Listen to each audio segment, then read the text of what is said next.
हमारे साथ समाजवादी पार्टी के नेता अनुराग भदौरिया इस वक्त जुड़ चुके हैं। अनुराग जी, ये जो घटना है बहुत निर्मम है, जो भी सुन रहा है वो दुख से भर जा रहा है, लेकिन इस बीच हम देख रहे हैं कि आपकी पार्टी की तरफ से ट्वीट भी किया गया है, पॉलिटिकल स्टेटमेंट भी इस पे पास किए जा रहे हैं। क्या कहना है आप लोगों का इस पर?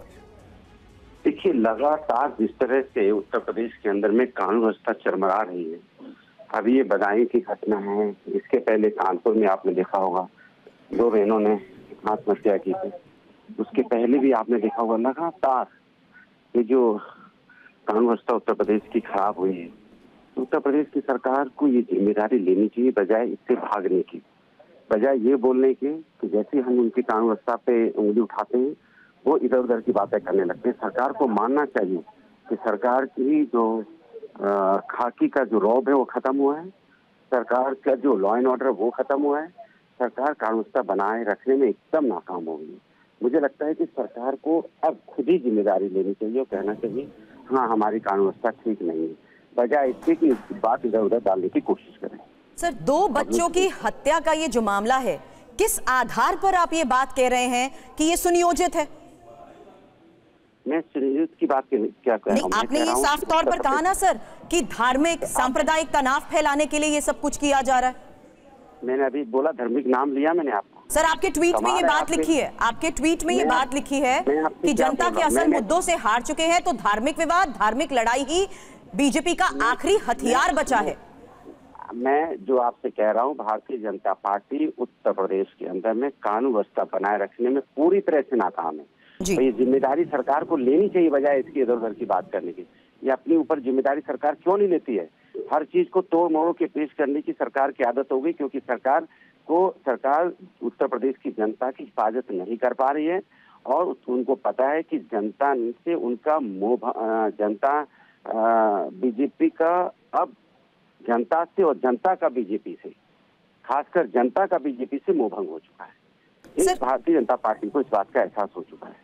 इसीलिए भारतीय जनता पार्टी अपनी नाकामी को छुपाने के लिए आप किसी न किसी का सहारा लेती है, या आपको ये हमारे साथ आवाज उठानी चाहिए कि उत्तर प्रदेश में ऐसा क्यों हो रहा है, तो सवाल आप मुझसे पूछने लगते हैं।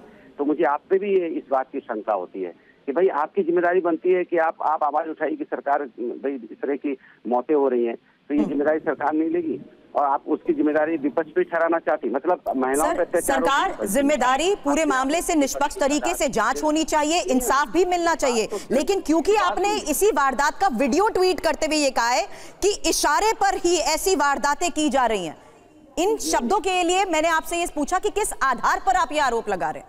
आपके साथ दिक्कत है कि बेरोजगार आत्महत्या करता है, विपक्ष जिम्मेदार, महिलाओं पर अत्याचार होता है, विपक्ष जिम्मेदार, बेरोजगारी बढ़ रही है, महंगाई बढ़ रही है, विपक्ष जिम्मेदार, हत्याएं होती हैं, विपक्ष जिम्मेदार। तो आप तय कर लीजिए ना कि आप ये मान के चलते हैं सब चीजों में विपक्ष जिम्मेदार, तो बात ही खत्म हो गई।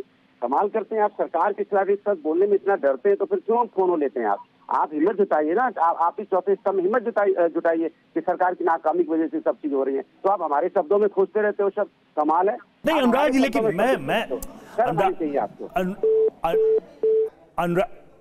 अनुराग जी, मैं सिर्फ इतना कह रहा था कि अभी अभी ये घटना हुई है, थोड़ा इंतजार करना चाहिए था कि पुलिस इस पे जांच करके कुछ तो आगे काम करे। संवेदनशील मुद्दा है, बच्चों की हत्या हुई है, मैं बस इतना कह रहा था।